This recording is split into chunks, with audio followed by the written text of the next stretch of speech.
একটা প্রবাসী full family চালায় শুধু ভালো রাখার জন্য। তো আপনাদের উদ্দেশ্যে একটাই কথা, যে আপনারা এই প্রবাসের টাকাগুলো অযথাটা কেউ নষ্ট করবেন না। ঠিক আছে, একটা প্রবাসীরে চাইলে আপনারাই জাগাইতে পারেন, আবার চাইলে আপনারাই ডুবাইতে পারেন। তো অবশ্যই সবাই এই দিক দিয়ে একটু ভেবে নেবেন যে এই প্রবাসী যারা থাকে তাদের জন্যই বাংলাদেশ থেকে আসার পরে এই যে এত টাকা পয়সা ইনকাম করে, এত মনে করেন যে এত কিছু মনে করেন করে, এটা কি সে ভোগ করার জন্য? সে কয় টাকা ভোগ করে? একটা প্রবাসী কয় টাকা ভোগ করে, কয় টাকা খায়? দেখা গেছে এই যে যারা মনে করেন তারা যত শান্তি চাকরি হোক না কেন, অনেকে আছে দোকান দেয়, অনেকে আছে গাড়িতে ডিউটি করে, যে মনে করেন কথা বলার মতন সময় পায় না। ঠিক আছে, তো তাদের একটু সময় দিয়েন।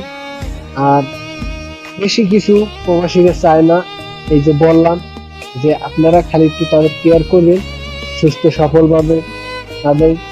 এটা আমার কথা না, এক বড় ভাই আমার আর কি একটা কমেন্টে বলছে যে এই নিয়ে একটা ভিডিও বানান। ঠিক আছে, তো আমি এই ভিডিওটা এই জন্যই বানানো হয়েছে, তো ভাইয়ের নাম বলবো না। ঠিক আছে, তো আমার ভিডিওটা তার কাছে যাইবে, যে বলছে তার কাছে যাইবে, তার ফ্যামিলির কাছে যাইবে। তো আপনারা চেষ্টা করবেন, যতটুকু পারেন চেষ্টা করবেন যে এই প্রবাসীদের একটু ভালো রাখার জন্য, তাদের একটু খোঁজখবর রাখবেন, যত অসুস্থ হোক একটু কেয়ার করবেন। এটাই চাই, অন্য প্রবাসী কিছু চায় না। আপনারা কি দিতে পারবেন একটা প্রবাসীকে? কিছুই দিতে পারবেন না। আর সেই উপলক্ষে আপনারা কিছুই করেন না। একটা প্রবাসী যে কষ্ট করে নিজের দেশ থুইয়া এই প্রবাসী থাকে, বেড়া কাম বেডি কাম সব করে, সব করে।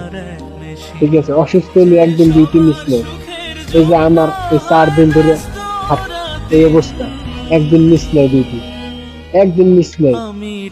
আল্লাহ রহমতে ডিউটি চলতে আছে। তো আপনাদের কাছে বেশি কিছু আশা করি না। আপনাদের কাছে আশা আমার একটাই, যে আপনারা তাদের একটু খোঁজ খবর, ভালো আছে কিনা, খাইছে কিনা, এইগুলো একটু ঠিক মতন দেখেন। আর সবাই ভালো থাকবেন, সুস্থ থাকবেন। আবারও কোনো নতুন ভিডিওতে দেখা হইবে ইনশাআল্লাহ। আল্লাহ হাফেজ।